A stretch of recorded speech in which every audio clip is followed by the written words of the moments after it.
사위 주제에 뭘 할 수 있겠어? 그 말 한마디가 내 가슴에 꽂혔습니다. 그날은 어머니의 장례식이었죠. 눈물이 식기도 전에 들려온 건 웃음소리였습니다. 샴페인, 요트, 그리고 웃음. 그 모든 게 내 슬픔을 비웃는 듯 했죠. 그날 이후 나는 달라졌습니다. 세상이 가르쳐줬습니다. 가난은 죄가 아니지만 모욕은 기억된다는 걸요. 그리고 그 기억은 언젠가 대가를 치르게 됩니다. 누구나 가슴속에 묻어둔 이야기 하나쯤은 있지요. 그 사연을 꺼내어 함께 나누는 공간, 여기는 날마다 사연입니다. 혹시 무료 버튼 구독과 좋아요 아직 안 누르셨다면 지금 눌러주셔도 좋습니다. 그럼 오늘의 사연 바로 시작합니다. 서울 변두리 오후 6시가 막 지난 시각이었습니다. 강민수는 회사 정문을 빠져나오며 긴 한숨을 내쉬었습니다. 오늘도 야근을 하다 겨우 빠져나온 몸은 무거웠고 어깨는 짓눌린 듯 뻐근했습니다. 중소기업 경리부에서 일한 지 벌써 15년째였습니다. 월급은 그저 그랬고 승진은 요원했습니다. 하지만 민수는 불평하지 않았습니다.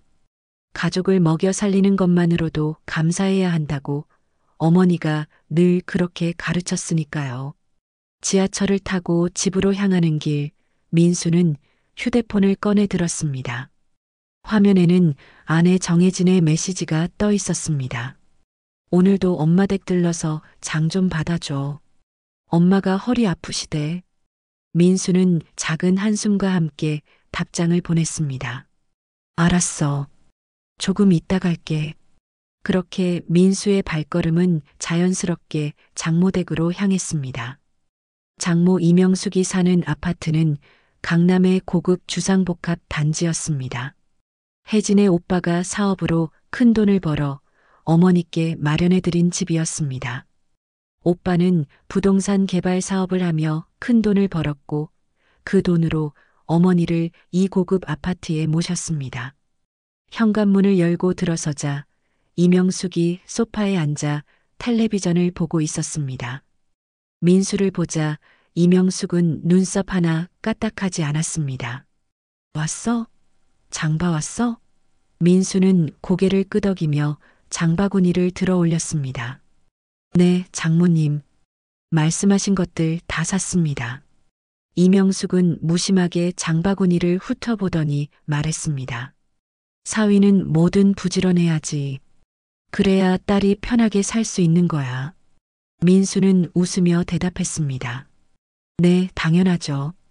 하지만 그 웃음 뒤에는 쓴맛이 감돌았습니다. 결혼한 지 10년이 넘었지만 이명숙은 민수를 한 번도 사위로 대접한 적이 없었습니다. 늘 가난한 집 자식이라는 말을 입에 달고 살았고 사사건건 아들과 비교했습니다. 우리 아들 봐. 사업도 잘 되고 돈도 잘 벌잖아. 근데 넌 뭐 하나 제대로 되는 게 있어? 이명숙의 말은 늘 이런 식이었습니다. 아들이 번 돈으로 이 집에 살면서도 이명숙은 민수를 무능한 사위로만 취급했습니다. 민수는 냉장고에 장을 넣으며 조용히 물었습니다. 혜진이는 언제 들어와요? 이명숙이 퉁명스럽게 대답했습니다. 걔는 바빠. 오빠랑 사업 미팅 있다고 늦는데. 민수는 고개를 끄덕였습니다. 혜진은 오빠와 함께 인테리어 사업을 하고 있었습니다. 처음엔 오빠의 사업을 거들기만 했지만 최근 몇 년 사이 사업이 번창하면서 혜진도 정식 공동대표가 되었습니다. 그러면서 혜진의 태도도 조금씩 변해갔습니다. 예전처럼 다정하게 말을 건네는 일도 줄었고 민수와 함께 있는 시간보다 일에 쏟는 시간이 훨씬 많아졌습니다. 장을 다 정리하고 나서 민수는 장모에게 인사를 했습니다. 그럼 저는 이만 들어가 보겠습니다. 이명숙은 텔레비전만 바라보며 손을 흔들었습니다. 그래 가. 고생했어. 그 말에는 따뜻함이라곤 찾아볼 수 없었습니다. 민수는 현관문을 닫고 복도를 걸으며 다시 한번 한숨을 내쉬었습니다. 이 생활이 언제까지 이어질지 민수는 알 수 없었습니다. 집으로 돌아온 민수는 30평대 아파트에 들어섰습니다. 혜진과 함께 사는 집이었지만 요즘은 혜진이 집에 들어오는 날이 드물었습니다. 늘 일이 바쁘다는 핑계로 친정집이나 호텔에서 지내는 날이 많았습니다. 넓은 거실은 텅 비어 있었고 민수 혼자 있기엔 너무 쓸쓸했습니다. 민수는 냉장고를 열어 간단히 라면을 끓였습니다. 혼자 먹는 저녁은 쓸쓸했습니다. 라면을 후루룩 먹으며 민수는 휴대폰을 꺼내 들었습니다. 화면에는 어머니 김옥자의 사진이 배경화면으로 떠 있었습니다. 어머니는 시골에서 혼자 살고 있었습니다. 남편을 일찍 여의고 민수를 홀로 키우느라 평생을 고생했습니다. 민수가 결혼한 뒤에도 어머니는 늘 아들 걱정만 했습니다. 민수야, 사돈 덕에 내가 행복하면 그걸로 됐다. 엄마는 괜찮으니까 너만 잘 살아라. 그 말을 들을 때마다 민수는 가슴이 먹먹했습니다. 어머니는 자신의 고단함은 내색하지 않고 늘 아들만 생각했습니다. 민수는 어머니에게 전화를 걸었습니다. 신호음이 몇 번 울리더니 어머니의 목소리가 들려왔습니다. 여보세요? 민수야? 민수는 웃으며 대답했습니다. 네, 엄마. 잘 지내세요? 김옥자는 반가운 목소리로 말했습니다. 그럼 엄마는 잘 지내지. 너는 어떠니? 요즘 일은 괜찮고? 민수는 힘든 내색을 하지 않으려 애썼습니다. 네, 괜찮아요. 엄마, 이번 주에 생신이시잖아요. 꼭 내려갈게요. 김옥자는 웃으며 말했습니다. 아이고, 그럴 것 없어. 바쁜데 뭐하러 내려와. 엄마 생일은 해마다 돌아오는데 뭐. 하지만 민수는 단호하게 말했습니다. 아니에요, 엄마. 이번엔 꼭 갈게요. 맛있는 거 사갈 테니까 기다리세요. 김옥자는 조용히 웃었습니다. 그래, 알았다. 그럼 엄마가 내가 좋아하는 된장찌개 끓여 놓을게. 민수는 따뜻한 마음으로 전화를 끊었습니다. 어머니와의 대화는 민수에게 유일한 위안이었습니다. 전화를 끊고 나서 민수는 창밖을 바라보았습니다. 서울의 밤은 여전히 밝고 화려했습니다. 하지만 민수의 마음속은 어두웠습니다. 언제부터인가 민수는 자신의 삶이 남의 것 같다는 생각을 하게 되었습니다. 장모에게는 하인처럼 부려지고 아내에게는 무시당하고 회사에서는 인정받지 못하는 삶. 민수는 이 모든 것을 묵묵히 견뎌냈습니다. 그래도 언젠가는 좋은 날이 올 거라고 믿고 싶었습니다. 그날 밤 민수는 침대에 누워 천장을 바라보았습니다. 어머니의 얼굴이 떠올랐습니다. 주름진 손으로 민수의 머리를 쓰다듬던 그 온기가 그리웠습니다. 엄마, 이번 주엔 꼭 내려갈게요. 맛있는 거 많이 사갈 테니까 기다리세요. 민수는 속으로 다짐했습니다. 하지만 민수는 몰랐습니다. 그 약속이 어머니와의 마지막이 될 줄은. 민수는 그렇게 눈을 감았습니다. 내일은 오늘보다 나을 거라는 희미한 희망을 품은 채로 주말 새벽 시계는 3시를 가리키고 있었습니다. 강민수는 거실 책상에 앉아 회사 보고서를 마무리하고 있었습니다. 월요일 아침 회의에 제출해야 하는 중요한 자료였습니다. 눈은 충혈되어 있었고 손가락은 키보드 위에서 무겁게 움직였습니다. 옆방에서는 혜진이 깊은 잠에 빠져 있었습니다. 오늘따라 일찍 들어온 혜진은 피곤하다며 저녁도 거르고 잠들었습니다. 민수는 혼자 조용히 일을 마무리하고 있었습니다. 그때 휴대폰이 울렸습니다. 새벽 3시에 걸려오는 전화는 좋은 소식일 리 없었습니다. 민수는 급히 전화를 받았습니다. 여보세요? 수화기 너머로 낯선 남자의 목소리가 들려왔습니다. 강민수 씨 맞으십니까? 민수는 긴장한 목소리로 대답했습니다. 네, 맞습니다만 누구시죠? 남자는 침착하게 말했습니다. 저는 경상남도 경찰서 김태진 경위입니다. 어머님이 쓰러지셨습니다. 지금 청산병원 응급실에 계십니다.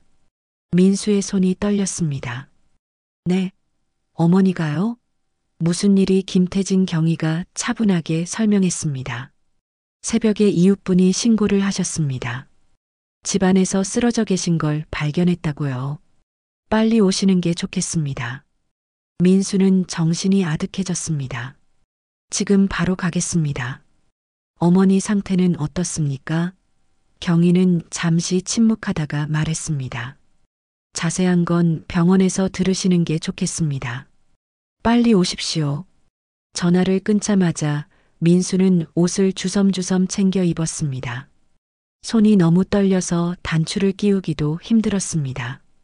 민수는 방문을 열고 혜진을 깨웠습니다. 혜진아, 혜진아. 혜진은 잠결에 눈을 비비며 물었습니다. 왜 그래, 몇 시인데? 민수는 떨리는 목소리로 말했습니다. 어머니가 쓰러지셨대. 지금 병원이래. 나 시골로 내려가야 해. 혜진은 잠시 멍하니 민수를 바라보다가 천천히 일어나 앉았습니다. 지금 새벽에? 민수는 다급하게 고개를 끄덕였습니다. 응, 지금 바로 가야 해. 같이 갈 수 있어? 혜진은 난처한 표정을 지었습니다. 민수야, 미안한데 오늘 엄마 생신이잖아. 오빠랑 제주도 가기로 했어. 비행기표도 다 끊어놨고. 민수는 믿을 수 없다는 듯 혜진을 바라보았습니다. 근데 지금 내 어머니가 쓰러지셨다고. 혜진은 미안한 듯 말했습니다. 나도 가고 싶은데 엄마가 얼마나 기대하고 계신데. 너라도 먼저 가봐. 나중에 내가 합류할게. 민수는 더 이상 말하지 않았습니다. 가슴속에서 무언가 차갑게 식어가는 느낌이었습니다.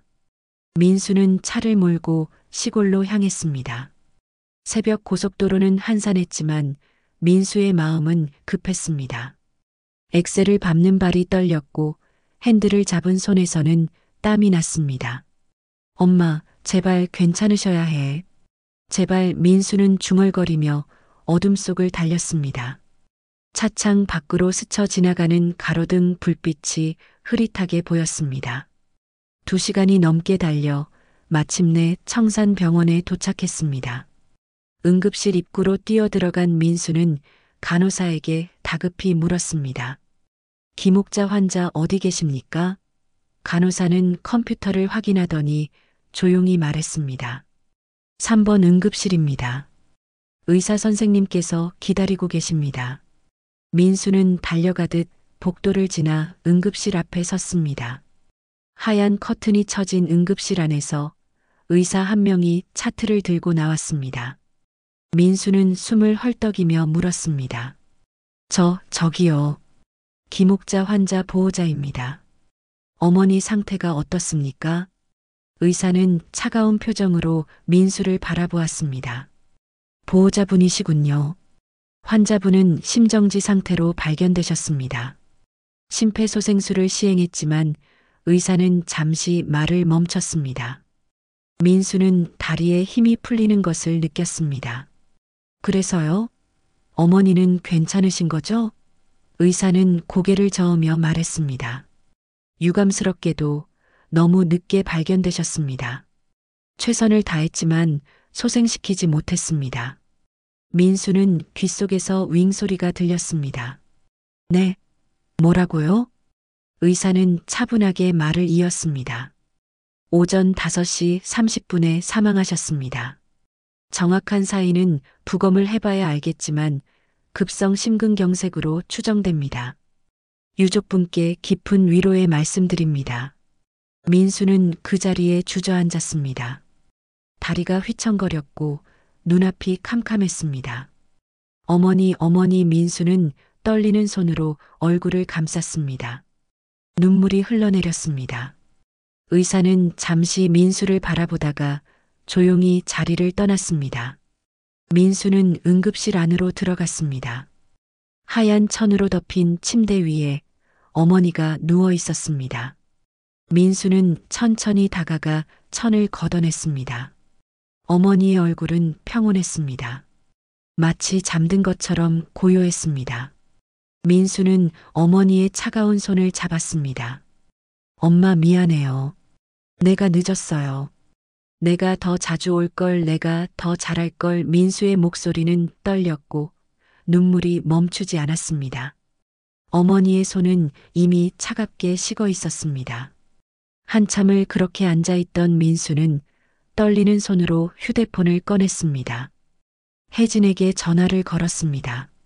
신호음이 몇 번 울리더니 혜진이 받았습니다. 여보세요? 배경으로 웃음소리와 음악소리가 들렸습니다. 민수는 울먹이며 말했습니다. 혜진아, 어머니가 돌아가셨어. 전화기 너머로 잠시 침묵이 흘렀습니다.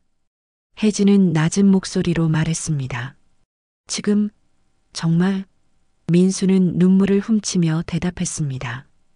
읍내가 도착했을 땐 이미 늦었어. 제발 좀 와줘. 혼자는 힘들어. 혜진은 난처한 목소리로 말했습니다. 민수야, 미안한데 지금은 안 돼. 엄마 생일이라 가족이랑 여행 왔잖아. 오빠도 여기 있고 나중에 올라가면 되잖아. 장례 준비는 내일부터 해도 늦지 않아. 민수는 귀를 의심했습니다. 뭐라고? 지금 내 어머니가 돌아가셨는데 너는 여행이 더 중요해? 혜진은 짜증 섞인 목소리로 말했습니다. 그렇게 따지면 할 말 없지만 나도 어쩔 수 없잖아. 엄마한테 뭐라고 말해. 이해해줘. 그 순간 민수의 머릿속에서 무언가 부서지는 소리가 들렸습니다. 민수는 천천히 전화를 끊었습니다. 손이 떨렸고 가슴속에서 무언가 타들어가는 것 같았습니다. 민수는 다시 어머니의 손을 잡았습니다. 엄마, 나 이제 어떻게 해야 해요? 이제 누구한테 기대야 해요? 민수는 그렇게 밤새 어머니 곁을 지켰습니다. 혼자서. 다음 날 아침 민수는 장례식장 안내데스크 앞에 서 있었습니다. 밤새 한숨도 자지 못한 얼굴은 창백했고 눈은 충혈되어 있었습니다. 장례 지도사가 차분한 목소리로 물었습니다. 유족분이 몇 분이나 되십니까? 민수는 잠시 망설이다가 대답했습니다. 저 혼자입니다. 장례 지도사는 놀란 듯 민수를 바라보았습니다. 배우자분은요? 민수는 고개를 저었습니다. 오지 못합니다. 그 말을 하는 민수의 목소리는 떨렸습니다. 장례 지도사는 더 이상 묻지 않고 조용히 서류를 정리했습니다. 빈소는 병원 장례식장 3층에 마련되었습니다. 작은 방이었지만 민수 혼자 지키기엔 충분했습니다. 어머니의 영정 사진이 제단 위에 놓였습니다. 사진 속 어머니는 환하게 웃고 있었습니다. 몇 년 전 민수가 찍어드린 사진이었습니다. 민수는 상복을 입고 영정 앞에 무릎을 꿇었습니다. 엄마, 제대로 된 장례도 못 치러드려서 죄송해요. 민수의 눈에서 다시 눈물이 흘러내렸습니다. 오전 10시쯤 동네 이웃 몇 명이 조문을 왔습니다. 어머니와 오랜 세월 이웃으로 지낸 사람들이었습니다. 김할머니가 민수의 손을 잡으며 말했습니다. 민수야, 고생 많았다. 내 어머니 정말 좋은 분이셨는데. 민수는 고개를 숙이며 인사했습니다. 감사합니다. 어머니 생전에 잘해드리지 못해서 김할머니는 민수의 등을 토닥이며 위로했습니다. 내 어머니는 늘 내 자랑만 하셨어. 자식 잘 키웠다고, 자랑스럽다고. 민수는 그 말에 더욱 울컥했습니다. 오후가 되어도 빈소는 여전히 썰렁했습니다. 조문객은 손에 꼽을 정도였습니다. 시골에서 홀로 지내신 어머니의 인맥이 넓지 않았던 탓이었습니다. 민수는 텅 빈 빈소를 바라보며 쓸쓸함을 느꼈습니다. 혜진에게 다시 전화를 걸었지만 혜진은 받지 않았습니다. 장모에게도 문자를 보냈지만 답장은 오지 않았습니다. 민수는 휴대폰을 내려놓고 한숨을 쉬었습니다. 저녁 무렵 민수는 빈소박 복도에서 잠시 바람을 쐬고 있었습니다. 몸도 마음도 지쳐 있었습니다. 그때 휴대폰에 알림이 떴습니다. 누군가 민수를 소셜미디어 게시물에 태그했다는 알림이었습니다. 민수는 무심코 화면을 열었습니다.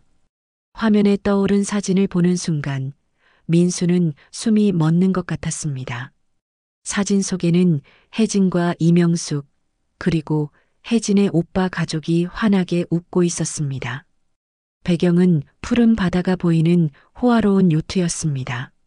테이블 위에는 샴페인 병이 놓여 있었고 이명숙이 샴페인을 터뜨리는 순간을 찍은 사진이었습니다. 사진 아래 달린 글귀가 민수의 눈에 들어왔습니다. 어머님 생신 축하 파티인 제주 요트. 가족과 함께하는 특별한 하루. 샴페인으로 건배. 하트 이모티콘과 함께 수십 개의 댓글이 달려 있었습니다. 민수는 사진을 확대해서 보았습니다. 이명숙은 샴페인 잔을 들고 활짝 웃고 있었습니다. 혜진도 옆에서 환하게 웃으며 엄지손가락을 치켜 세우고 있었습니다. 민수의 손이 떨렸습니다. 지금 이 순간 민수의 어머니는 차가운 영안실에 누워 계시는데 혜진과 장모는 샴페인을 터뜨리며 웃고 있었습니다. 민수는 가슴속에서 뜨거운 무언가가 치밀어 오르는 것을 느꼈습니다. 민수는 사진을 멍하니 바라보다가 손에 힘이 풀려 휴대폰을 떨어뜨렸습니다. 휴대폰이 바닥에 떨어지며 둔탁한 소리를 냈습니다. 민수는 무릎을 꿇고 주저앉았습니다. 눈물이 흘러내렸지만 이번엔 슬픔이 아니었습니다. 배신감과 분노가 뒤섞인 감정이었습니다. 어떻게 이럴 수가 있어. 민수는 떨리는 목소리로 중얼거렸습니다. 복도를 지나가던 간호사가 민수를 발견하고 다가왔습니다. 괜찮으세요? 어디 아프세요? 민수는 고개를 저으며 일어났습니다. 아니요, 괜찮습니다. 민수는 휴대폰을 주워들고 다시 빈소로 돌아갔습니다. 빈소 안은 여전히 조용했습니다. 민수는 어머니의 영정 앞에 무릎을 꿇었습니다. 영정 속 어머니는 여전히 환하게 웃고 있었습니다. 민수는 떨리는 목소리로 말했습니다. 엄마, 나 이제 어떻게 살아야 해요? 내가 믿었던 사람들이 엄마가 돌아가신 이 순간에 샴페인을 터뜨리고 있어요. 웃고 있어요. 나는 여기서 혼자 엄마를 보내드리고 있는데 민수의 목소리는 점점 작아졌습니다. 눈물이 뺨을 타고 흘러내렸습니다. 그날 밤 민수는 빈소에서 혼자 밤을 지새웠습니다. 장례 지도사가 쉬라고 권했지만 민수는 고개를 저었습니다. 괜찮습니다. 어머니 곁을 떠나고 싶지 않아요. 민수는 영정 앞에 앉아 어머니와의 추억을 떠올렸습니다. 어린 시절 아버지를 여의고 어머니 혼자 민수를 키우느라 얼마나 고생하셨는지, 새벽같이 일어나 일터로 나가시던 어머니의 뒷모습, 힘들어도 늘 웃으며 민수를 격려하시던 어머니의 목소리, 모든 것이 생생하게 떠올랐습니다. 민수는 주머니에서 지갑을 꺼냈습니다. 지갑 안에는 낡은 사진 한 장이 들어 있었습니다. 어린 민수가 초등학교 졸업장을 들고 환하게 웃고 있는 사진이었습니다. 옆에는 어머니가 자랑스러운 얼굴로 민수의 어깨에 손을 얹고 계셨습니다. 민수는 사진을 쓰다듬으며 눈물을 흘렸습니다. 엄마, 미안해요.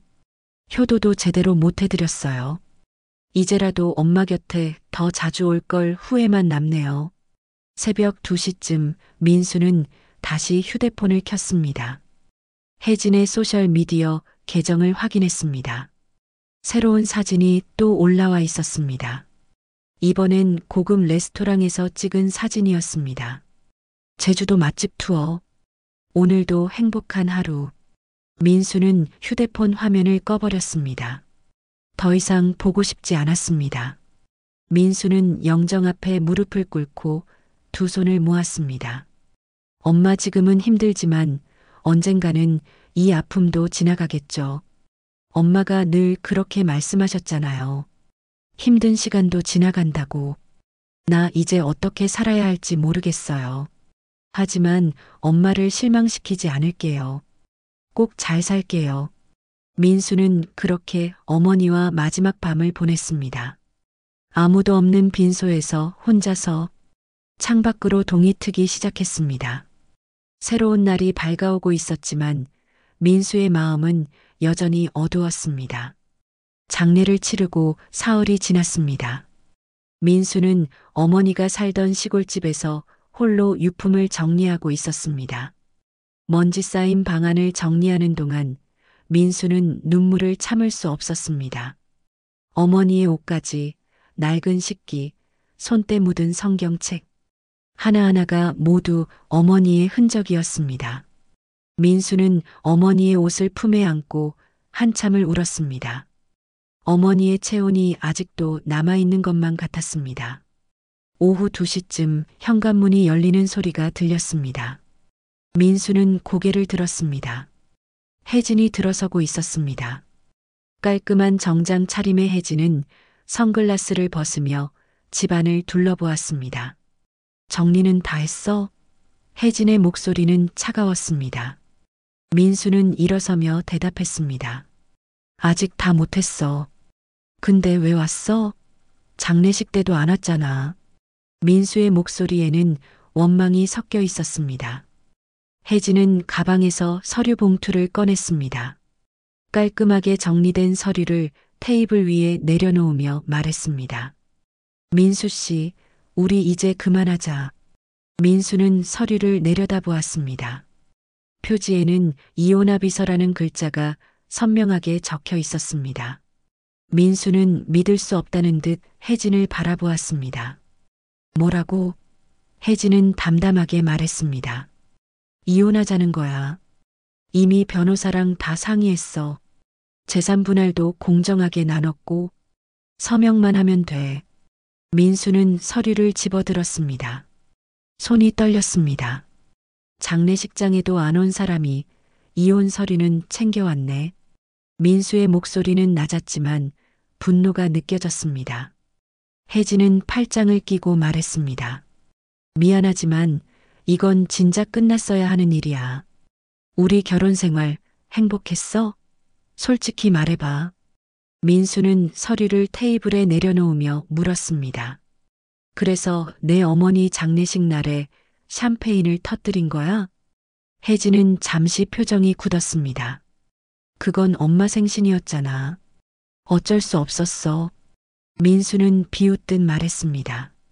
어쩔 수 없었다고? 내 어머니가 돌아가셨는데도? 혜진은 짜증 섞인 목소리로 말했습니다. 그래서 뭐 어쩌라는 거야? 내가 거기 간다고 시어머니가 살아나? 장례식이 중요한 게 아니라 살아생전에 잘해드리는 게 중요한 거 아니야? 민수는 할 말을 잃었습니다. 혜진의 말은 칼날처럼 날카로웠습니다. 혜진은 다시 서류를 가리키며 말했습니다. 어차피 우리 사이는 끝났어. 엄마도 그러셨거든. 당신 같은 사람 옆에 있으면 내 인생만 망친다고. 민수는 귀를 의심했습니다. 장모님이 그렇게 말했어? 혜진은 고개를 끄덕였습니다. 응, 엄마 말이 맞아. 민수 씨는 능력도 없고 발전도 없잖아.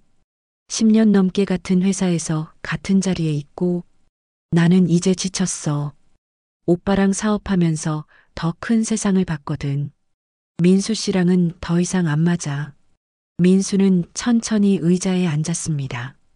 다리에 힘이 풀렸습니다. 10년 넘게 함께한 아내가 이렇게 차갑게 자신을 떠나려 하고 있었습니다. 민수는 조용히 물었습니다.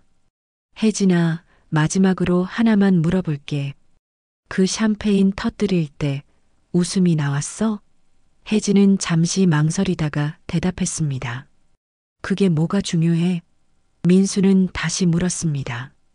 대답해줘. 웃음이 나왔냐고. 혜진은 피식 웃었습니다. 그 웃음은 비웃음이었습니다. 그래, 웃음 나왔어. 세상은 돈 있는 사람이 웃는 거야. 당신은 몰랐겠지만 엄마 생신 파티에서 샴페인 터뜨리고 맛있는 거 먹고 좋은 사람들이랑 시간 보내는 게 행복한 거야. 그런데 당신은 뭐야? 가난한 시골 어머니 장례식장에서 혼자 울고 있었잖아.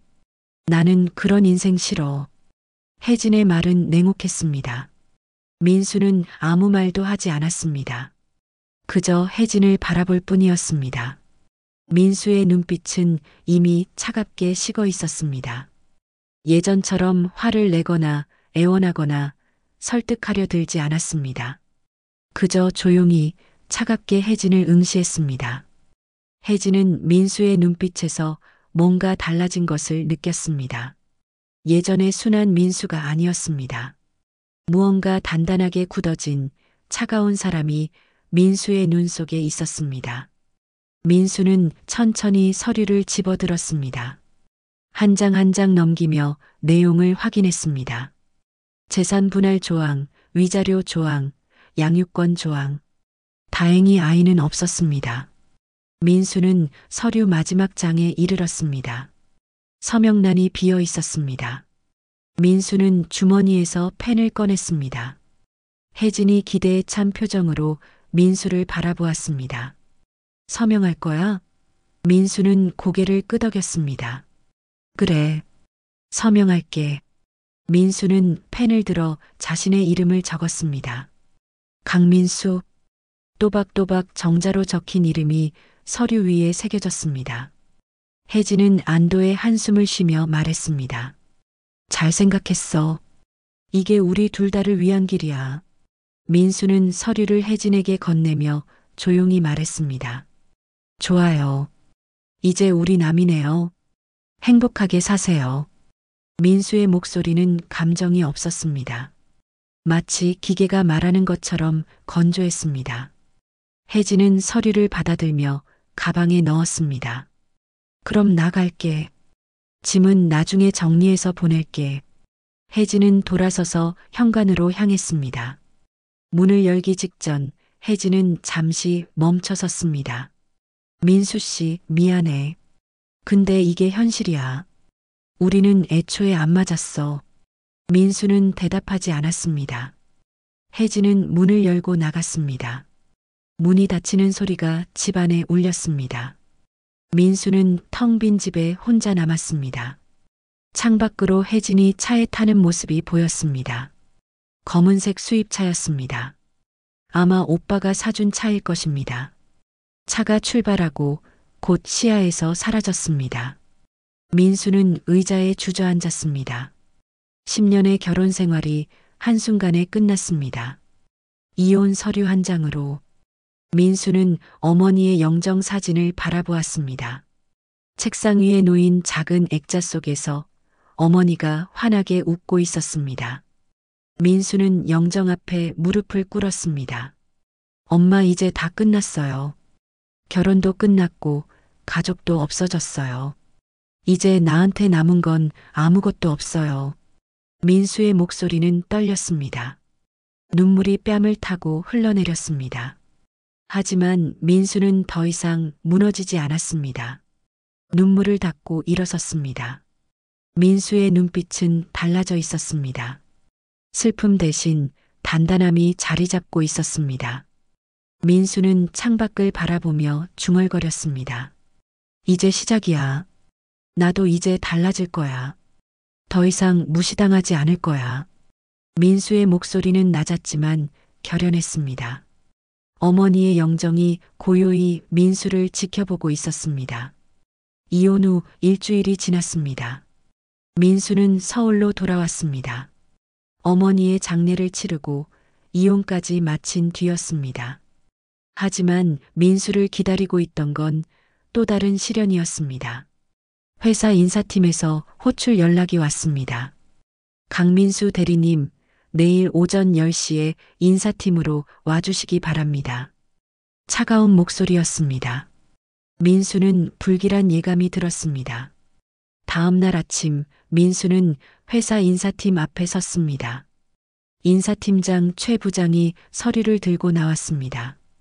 표정은 무표정했습니다. 강 대리 들어오세요. 민수는 따라 들어갔습니다. 작은 상담실이었습니다. 최 부장은 민수에게 앉으라는 손짓을 했습니다. 민수가 앉자 최 부장은 서류를 내밀었습니다. 이게 뭡니까? 민수가 물었습니다. 최 부장은 담담하게 대답했습니다. 명예퇴직 권고서입니다. 민수는 서류를 받아들며 물었습니다. 갑자기 왜 이런 겁니까? 제가 무슨 잘못이라도 했습니까? 최 부장은 고개를 저었습니다. 잘못은 없습니다. 다만 회사 사정상 구조조정이 필요합니다. 강 대리님이 대상자로 선정되었습니다. 민수는 믿을 수 없었습니다. 15년을 한 회사에서 성실하게 일했는데 이런 식으로 잘리다니. 이건 부당합니다. 노동법 위반 아닙니까? 민수가 항의했습니다. 최 부장은 차갑게 말했습니다. 법적으로 문제 없습니다. 회사 규정에 따라 진행하는 겁니다. 위로금은 규정대로 지급하겠습니다. 오늘 중으로 사표 처리하시기 바랍니다. 민수는 주먹을 꽉 쥐었습니다. 누가 시킨 겁니까? 저를 자르라고 누가 압력을 넣은 거죠? 최 부장은 대답하지 않았습니다. 하지만 민수는 알 수 있었습니다. 회사 상무로 있는 박 상무가 혜진 오빠의 사업 파트너였습니다.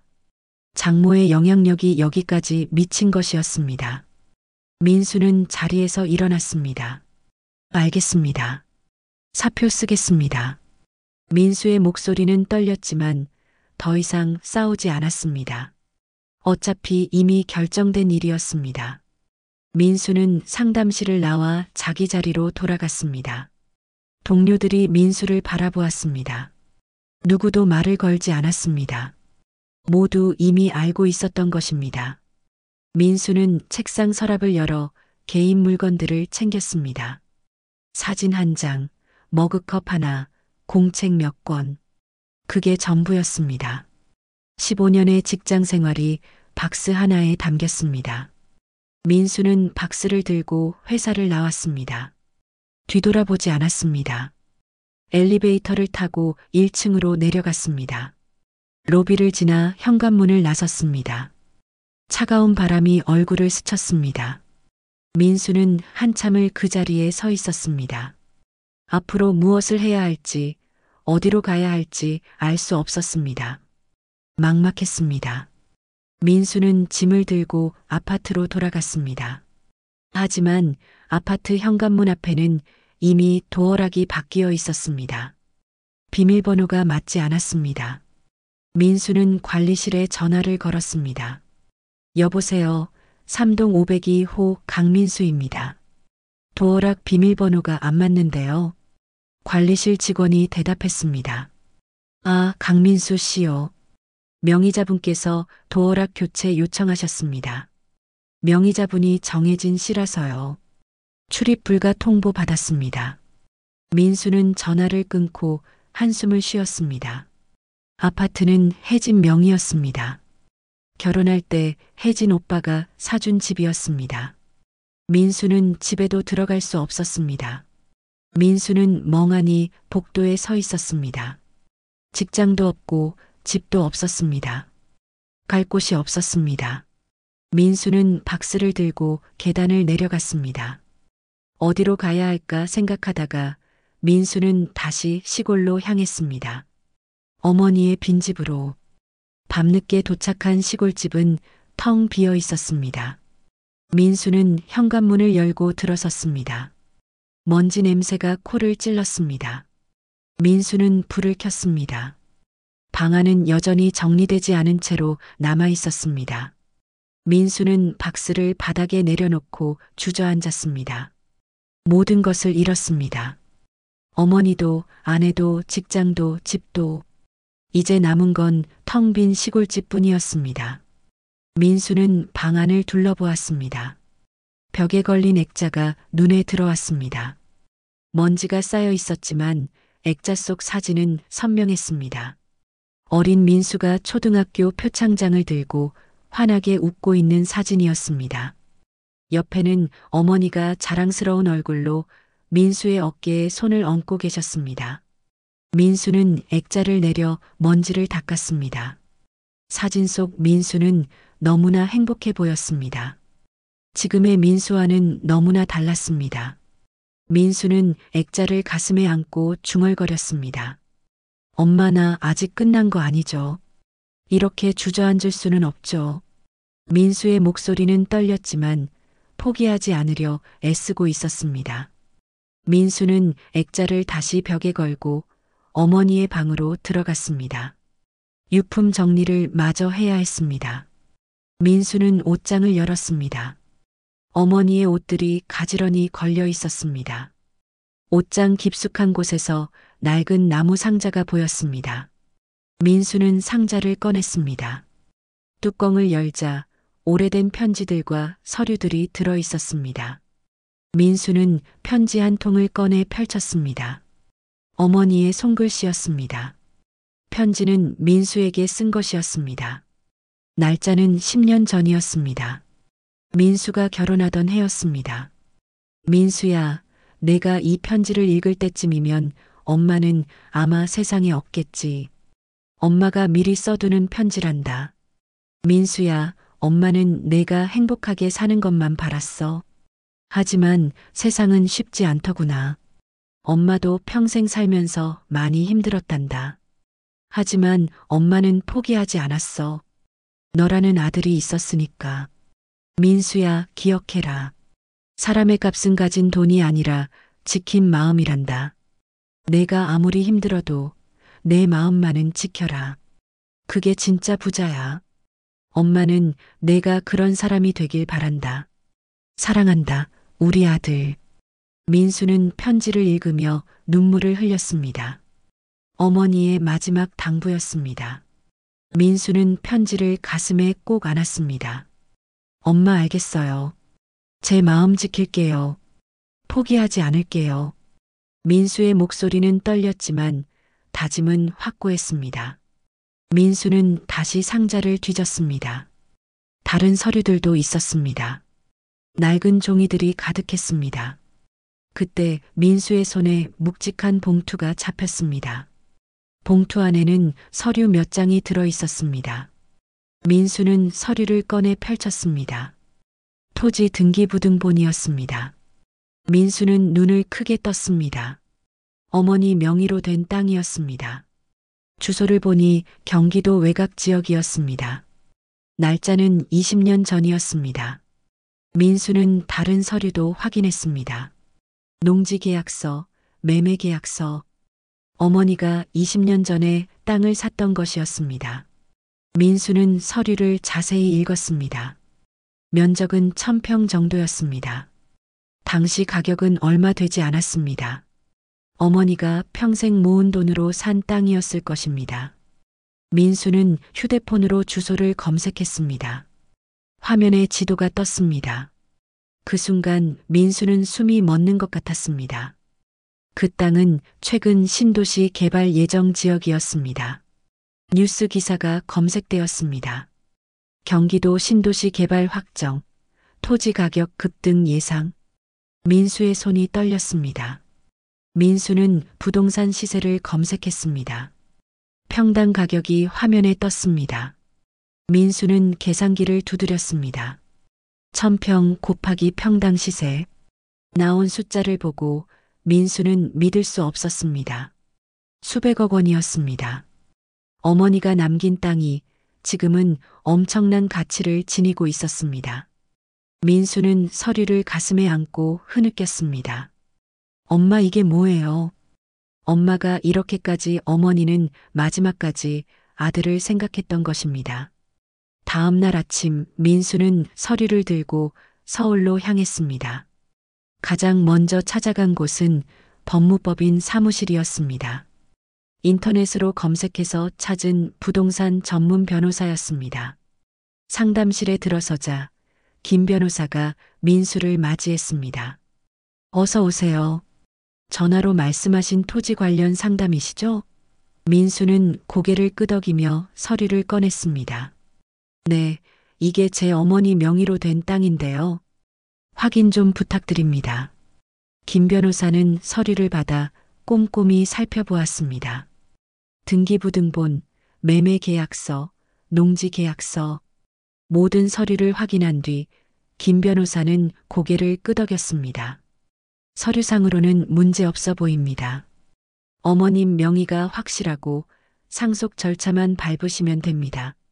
민수는 안도의 한숨을 쉬었습니다. 그럼 제가 상속받을 수 있는 거죠? 김 변호사가 웃으며 대답했습니다. 물론입니다. 다른 상속인이 없으시다면 강민수 씨가 단독 상속인이십니다. 김 변호사는 컴퓨터로 해당 지역을 검색했습니다. 화면에 지도가 떴습니다. 이 땅이 위치한 곳이 최근 신도시 개발 지역으로 확정됐습니다. 보상금도 상당할 것으로 예상되고요. 게다가 개발 참여 기회도 있을 겁니다.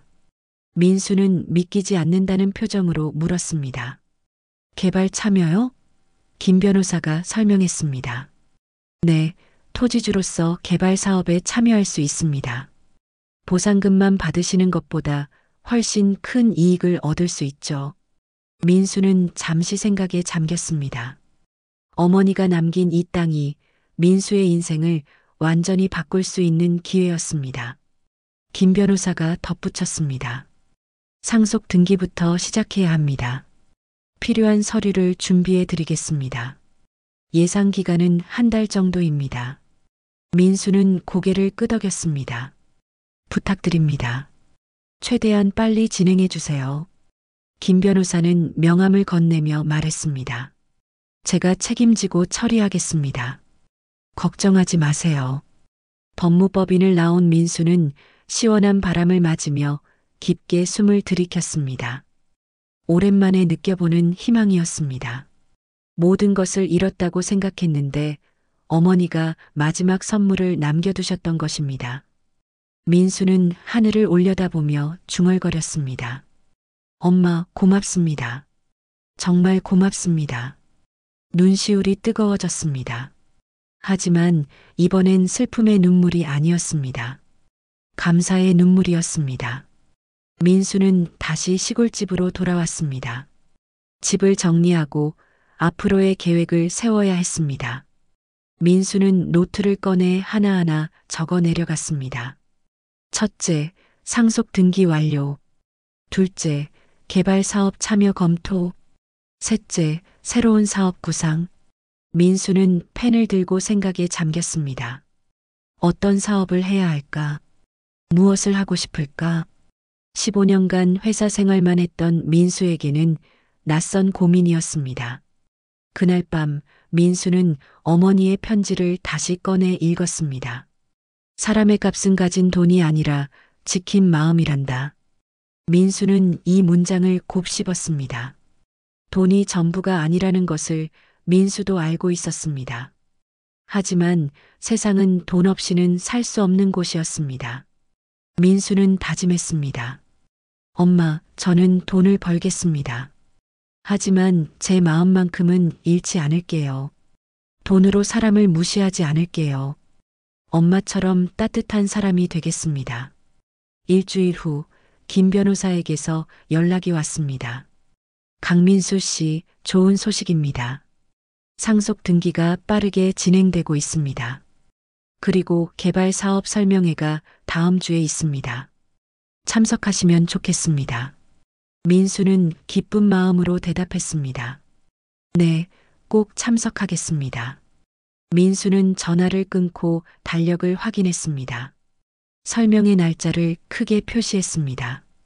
이제 시작이었습니다. 설명회 당일 민수는 깔끔한 정장을 차려입고 회의장으로 향했습니다. 회의장에는 이미 많은 사람들이 모여 있었습니다. 대부분 토지주들이었습니다. 단상 위에는 개발회사 임원들이 앉아 있었습니다. 설명회가 시작되었습니다. 프레젠테이션 화면에 개발 계획이 펼쳐졌습니다. 아파트 단지, 상업시설, 공원, 거대한 신도시가 그려져 있었습니다. 개발회사 상무가 설명했습니다. 이번 프로젝트는 총 사업비 5천억 원 규모입니다.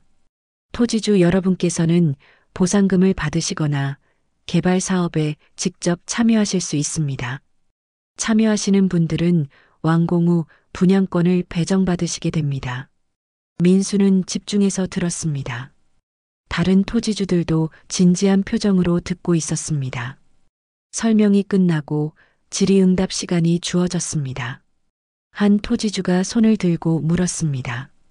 개발 참여 시 투자 금액은 얼마나 필요합니까? 상무가 대답했습니다. 토지 가치에 따라 다르지만 추가 투자 없이 토지만으로도 참여 가능합니다. 민수는 안도했습니다. 추가 자금이 필요하다면 부담스러웠을 텐데 토지만으로 가능하다니 다행이었습니다. 민수는 설명회가 끝난 후 상무에게 다가갔습니다. 안녕하십니까? 강민수라고 합니다. 개발 참여에 대해 좀 더 상담받고 싶습니다. 상무는 명함을 건네며 웃었습니다. 물론입니다. 저희 사무실로 오시면 자세히 설명드리겠습니다. 민수는 명함을 받아들고 인사했습니다. 감사합니다.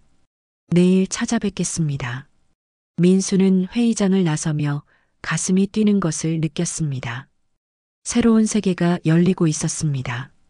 15년간 작은 회사에서 월급쟁이로 살았던 민수가 이제는 대규모 개발 사업의 투자자가 되려 하고 있었습니다.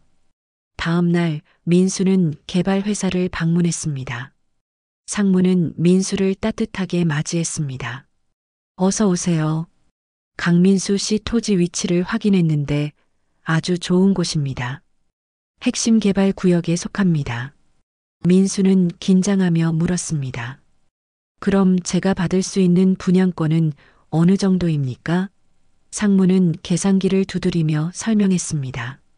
현재 시세로 환산하면 상업시설 분양권 2개 정도 가능합니다. 예상 수익은 상당할 것으로 보입니다. 민수는 숨이 막혔습니다. 상업시설 분양권 2개라면 완공 후 임대 수익만으로도 평생 먹고 살 수 있을 것이었습니다. 민수는 떨리는 목소리로 물었습니다. 계약은 언제 할 수 있습니까? 상무가 대답했습니다. 상속 등기가 완료되는 대로 바로 진행 가능합니다. 민수는 고개를 끄덕였습니다. 알겠습니다. 빠른 시일 내에 진행하겠습니다. 회사를 나온 민수는 한강공원으로 걸어갔습니다. 벤치에 앉아 강물을 바라보았습니다. 물결이 햇빛에 반짝이고 있었습니다. 민수는 조용히 중얼거렸습니다. 이제 나도 내 몫의 인생을 살아보렵니다. 민수의 목소리는 확고했습니다. 더 이상 누구에게도 무시당하지 않을 것입니다. 더 이상 남의 눈치를 보며 살지 않을 것입니다. 어머니가 남겨주신 이 기회를 민수는 절대 놓치지 않을 작정이었습니다. 민수는 휴대폰을 꺼내 어머니의 사진을 바라보았습니다. 환하게 웃고 있는 어머니의 모습이었습니다. 엄마, 지켜봐 주세요.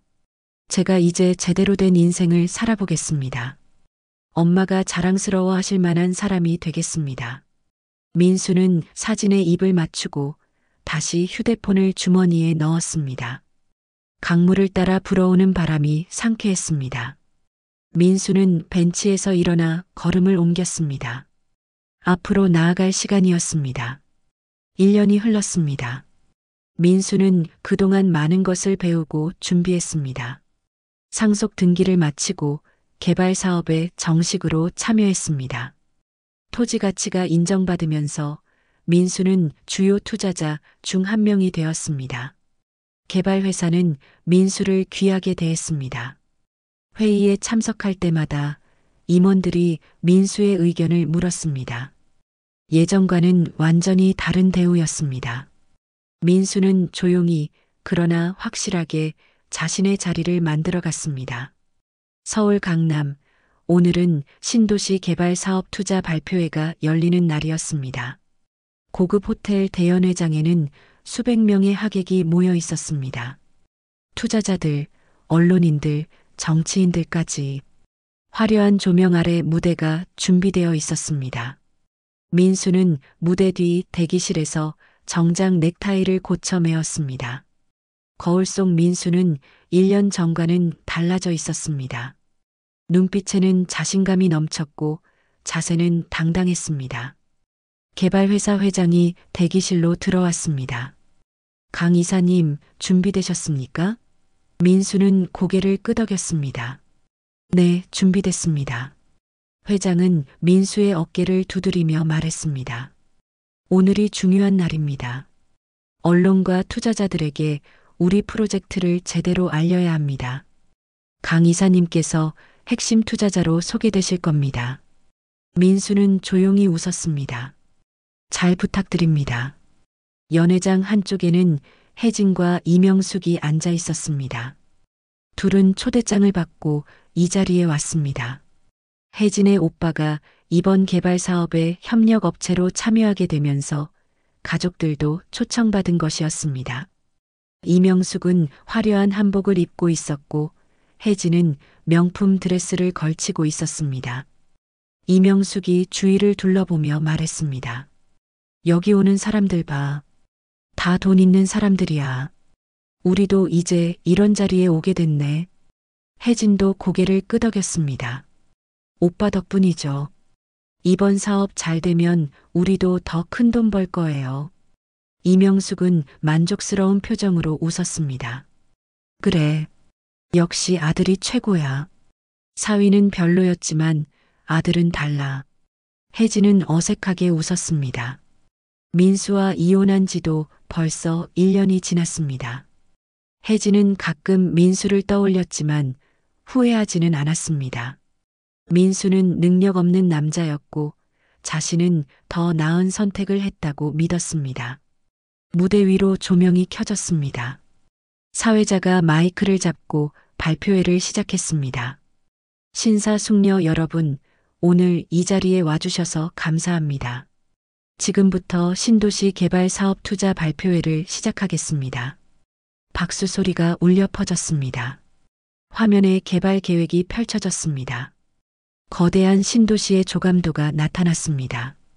참석자들은 감탄했습니다. 사회자가 계속 말했습니다. 이번 프로젝트는 총 사업비 5천억 원 규모의 대형 사업입니다. 그리고 오늘 이 프로젝트의 핵심 투자자 분들을 소개해 드리겠습니다. 화면이 바뀌며 투자자 명단이 나타났습니다. 여러 기업과 개인 투자자들의 이름이 보였습니다.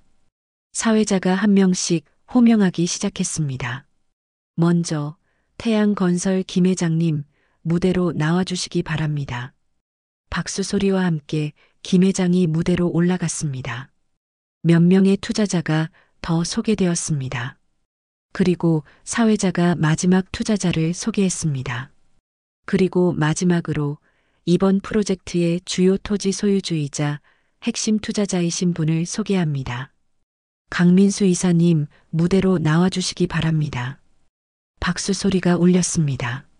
무대 옆문이 열리고 민수가 걸어 나왔습니다.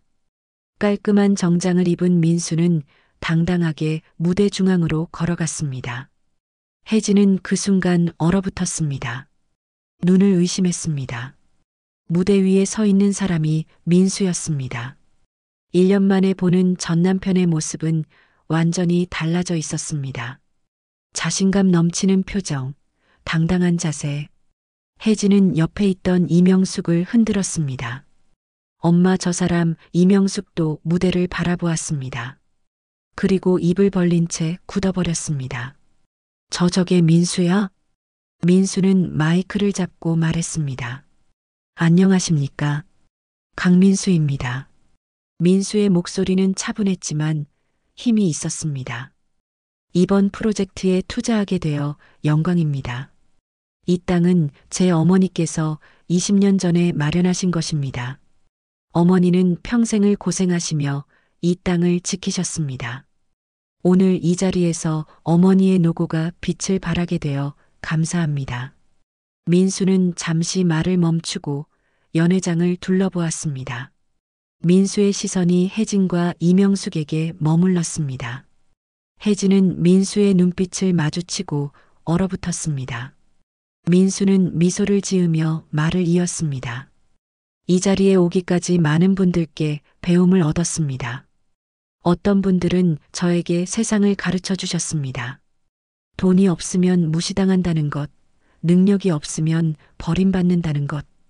그런 가르침 덕분에 저는 더 단단해질 수 있었습니다. 감사드립니다. 민수의 말에는 날카로움이 숨어 있었습니다. 혜진은 얼굴이 창백해졌습니다. 민수가 자신들을 겨냥해서 말하고 있다는 것을 알았습니다. 이명숙도 불편한 표정을 지었습니다. 주위 사람들이 수군거리기 시작했습니다. 저분이 그 유명한 강민수 이사님이시구나. 젊은 나이에 대단하시네. 민수는 다시 마이크를 들었습니다. 앞으로도 좋은 결과 만들어 가겠습니다. 감사합니다. 민수는 고개를 숙여 인사하고 무대를 내려왔습니다.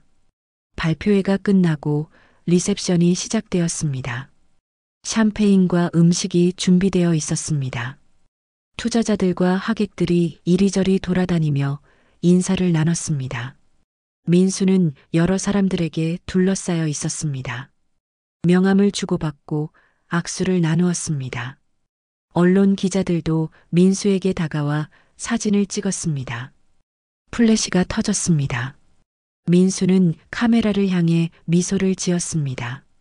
혜진과 이명숙은 구석에 서서 그 모습을 바라보았습니다.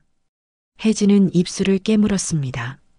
1년 전 자신이 버린 남자가 지금은 저렇게 화려한 자리에 서 있었습니다. 믿을 수 없었습니다. 이명숙도 당황한 표정이었습니다. 자신이 무시하고 깔보았던 사위가 이제는 자신들보다 훨씬 높은 위치에 있었습니다. 이명숙은 떨리는 손으로 샴페인 잔을 들었습니다. 기자 한 명이 이명숙에게 다가왔습니다. 혹시 강민수 이사님과 아시는 사이십니까? 이명숙은 당황하며 대답했습니다. 아, 네, 잘 압니다. 기자가 카메라를 들이댔습니다. 그럼 축하의 말씀 한마디 부탁드립니다. 샴페인으로 건배해 주시겠습니까? 이명숙은 어쩔 수 없이 샴페인 잔을 들어 올렸습니다. 플래시가 터졌습니다. 이명숙은 억지로 웃음을 지었습니다. 하지만 잔을 든 손은 미세하게 떨리고 있었습니다. 민수는 멀리서 그 모습을 바라보았습니다. 1년 전 어머니 장례식 날 샴페인을 터뜨리며 웃던 바로 그 사람이 지금은 떨리는 손으로 샴페인 잔을 들고 있었습니다. 민수는 조용히 미소를 지었습니다. 복수가 아니었습니다. 단지 세상이 바뀌었을 뿐이었습니다. 민수는 샴페인 잔을 들어 혼자 조용히 중얼거렸습니다. 엄마, 이제 조금 알겠어요. 진짜 웃음이 뭔지. 민수는 잔을 입에 가져갔습니다. 샴페인의 맛은 달콤했습니다. 발표회가 끝나고 하객들이 하나둘 자리를 떠났습니다. 화려했던 연회장은 점차 조용해졌습니다. 민수는 창가에 홀로 서서 밖을 바라보았습니다.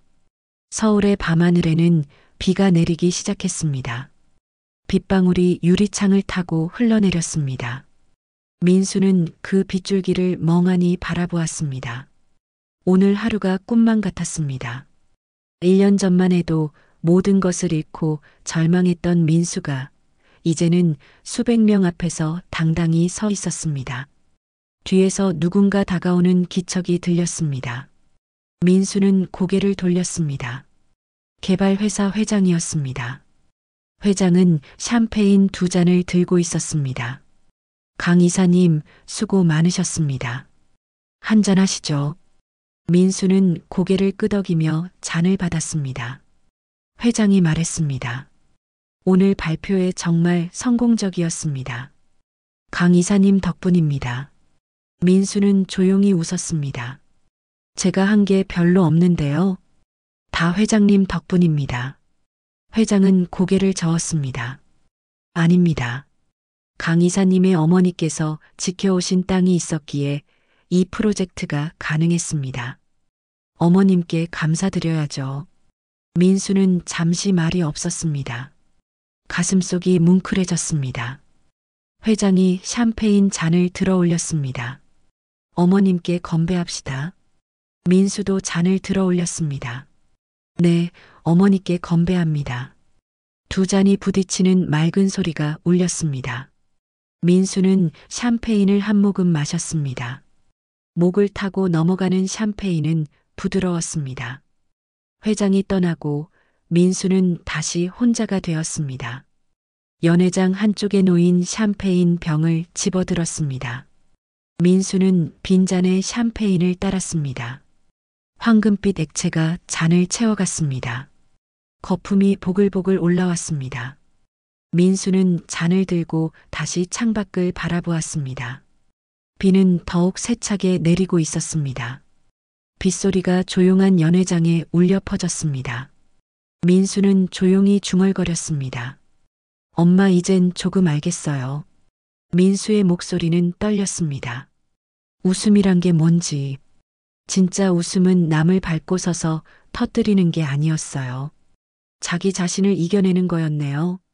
힘든 시간을 견디고 무너지지 않고 다시 일어서는 것. 그게 진짜 웃음이었어요. 민수는 어머니의 얼굴을 떠올렸습니다. 평생 힘들게 사셨지만 늘 웃으셨던 어머니. 어머니의 그 웃음이 이제야 이해되었습니다. 민수는 샴페인 잔을 하늘로 높이 들어 올렸습니다. 엄마, 이제 진짜 건배할게요. 엄마가 주신 인생으로. 민수의 눈에서 눈물이 흘러내렸습니다. 하지만 슬픔의 눈물이 아니었습니다. 감사의 눈물이었습니다. 민수는 잔을 입에 가져갔습니다. 샴페인의 맛은 달콤했습니다. 1년 전 장모와 혜진이 터뜨렸던 그 샴페인과는 완전히 다른 맛이었습니다. 그날의 샴페인은 조롱의 맛이었습니다. 하지만 오늘의 샴페인은 구원의 맛이었습니다. 민수는 주머니에서 휴대폰을 꺼냈습니다. 배경화면에는 어머니의 사진이 있었습니다. 민수는 사진을 쓰다듬으며 말했습니다. 엄마 사랑합니다. 평생 고생하시면서 저를 키워주셔서 감사합니다. 마지막까지 저를 생각해 주셔서 감사합니다. 이제 저도 엄마처럼 살겠습니다. 돈으로 사람을 무시하지 않고 마음을 잃지 않는 사람이 되겠습니다. 약속할게요. 복도에서 발소리가 들렸습니다. 민수는 고개를 돌렸습니다. 혜진이 서 있었습니다. 혜진은 불안한 표정으로 민수에게 다가왔습니다. 민수 씨. 민수는 대답하지 않고 혜진을 바라보았습니다. 혜진은 입술을 깨물며 말했습니다. 축하해요. 정말 대단해요. 이렇게 성공할 줄 몰랐어요. 민수는 조용히 웃었습니다. 감사합니다. 혜진은 망설이다가 물었습니다. 저 혹시 우리 다시. 민수는 고개를 저었습니다. 아닙니다. 혜진 씨, 우리는 이미 끝났어요. 1년 전에. 혜진의 얼굴이 창백해졌습니다. 하지만 민수는 단호하게 말했습니다. 혜진 씨는 제게 가르쳐 주셨어요. 세상이 어떻게 돌아가는지. 그 가르침 덕분에 제가 여기까지 올 수 있었습니다. 감사합니다. 하지만 이제는 각자의 길을 가야죠. 민수는 혜진에게 등을 돌렸습니다. 혜진은 한참을 서 있다가 결국 돌아섰습니다. 발소리가 점점 멀어졌습니다. 민수는 다시 창밖을 바라보았습니다. 비는 조금씩 그치고 있었습니다. 먹구름 사이로 달빛이 스며들기 시작했습니다. 민수는 깊게 숨을 들이켰습니다. 가슴속이 시원했습니다. 무언가 무겁게 짓눌렀던 것들이 모두 사라진 것 같았습니다. 민수는 연회장을 나섰습니다. 호텔 로비를 지나 밖으로 나왔습니다. 비가 그친 거리는 깨끗하게 씻겨 있었습니다. 공기가 상쾌했습니다. 민수는 하늘을 올려다보았습니다. 구름이 걷히고 별들이 보이기 시작했습니다. 민수는 혼자 걸었습니다. 목적지는 없었습니다.